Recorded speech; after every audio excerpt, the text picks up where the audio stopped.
Jessica had always been drawn to the old mansion at the edge of town. It stood, grand and decaying, a relic of a time long past. When she saw it listed for sale at an unbelievable price, she felt an irrepressible urge to buy it, convinced that it could be restored to its former glory. Nothing could have prepared her for what waited inside. The first night in her new home, she was woken by a cold breeze sweeping through her bedroom. She sat up, squinting into the darkness. The temperature dropped rapidly, and she could see her breath misting in front of her. Jessica dismissed it as an old housequark and went back to sleep. Days turned into weeks, and she was consumed by the renovations, ignoring the occasional feeling of being watched. It wasn't until she uncovered a hidden room behind a false wall that the eerie occurrences became impossible to ignore. Jessica found an old diary, its pages filled with frantic scribbles recounting a woman's descent into madness, driven by whispers that seemed to come from the very walls. She shivered as she read the last entry, which abruptly ended mid-sentence. That night, the whispers began.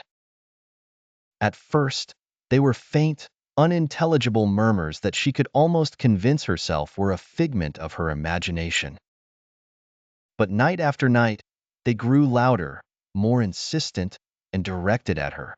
Her sleep was riddled with chilling dreams of a shadowy figure, always just out of reach. She sought help, but the local townsfolk turned away, their expressions a mix of pity and fear. One old woman, though, grasped Jessica's hand with a grip that belied her age.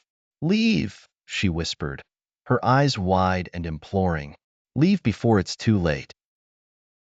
Jessica's skepticism wavered with each passing night. She set up cameras, determined to capture the source of the whispers.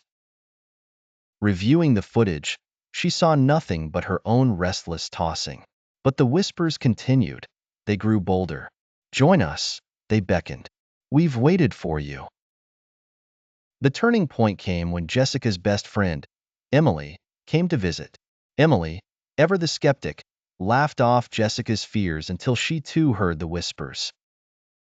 They were in the kitchen when the temperature plummeted and a deafening, inhuman wail echoed through the house. Emily turned to Jessica, horror in her eyes. "We need to get out,"